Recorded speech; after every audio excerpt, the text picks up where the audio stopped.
Calgary ਵਿੱਚ Alberta ਦੇ premier Jason ਕੈਨੀ ਨੇ ਮਹਾਮਾਰੀ ਦੌਰਾਨ ਹੋਏ ਮਾਲੀਏ ਦੇ ਨੁਕਸਾਨ ਨੂੰ ਪੂਰਾ ਕਰਨ ਲਈ ਸੂਬਾਈ ਅਤੇ ਸੰਘੀ ਸਰਕਾਰਾਂ ਤੋਂ ਸ਼ਹਿਰ ਦੇ ਆਵਾਜਾਈ ਲਈ ਸਾਂਝੇ ਫੰਡਿੰਗ ਵਿੱਚ $82 ਮਿਲੀਅਨ ਦੀ ਘੋਸ਼ਣਾ ਕੀਤੀ ਹੈ। ਉਹਨਾਂ ਨਾਲ ਪ੍ਰਾਂਤਿਕ ਆਵਾਜਾਈ ਮੰਤਰੀ ਰਾਜਨ ਸਾਨੀ, ਕੈਲਗਰੀ ਸਕਾਈ ਵਿਊ ਲਈ MP ਜਾਰਜ ਚਾਹਲ ਸ਼ਾਮਿਲ ਹੋਏ।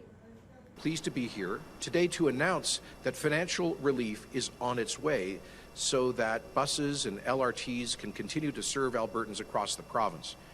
A few weeks ago, Minister Sani, Alberta's Minister of Transportation, announced that an agreement was in place with the federal government for financial assistance to offset lost operating costs during the pandemic. Alberta's government is providing almost $80 million for municipal transit systems across the province. The federal government is matching that commitment for a total of $159 million combined.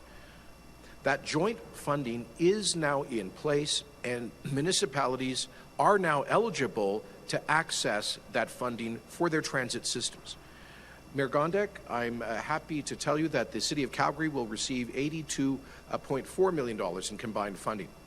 Minister Sani will travel to Edmonton this afternoon to announce what the capital city will receive, but I can tell you it is a significant amount as well. We're also providing funding to 24 other municipalities across the province. Transit service is a vital component to economic recovery as people start to get back to work. Well, more than start.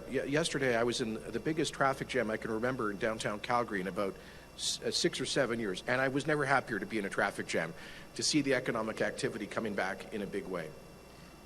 We are pleased to provide assistance to ensure that buses and LRT services continue to move around their communities in the province.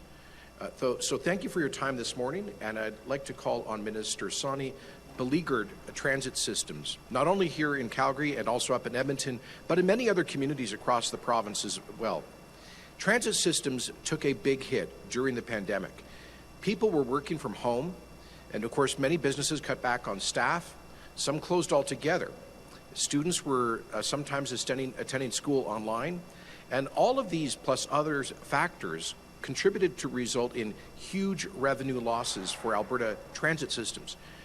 I understand that here in Calgary, ridership plummeted by a staggering 51%, while Edmonton's ridership dropped by more than 44%. To the investment tax credit for carbon capture, utilization, and storage in last week's federal budget, it's a critically important part of the ambition of the oil sands producers to get to net zero emissions by 2050.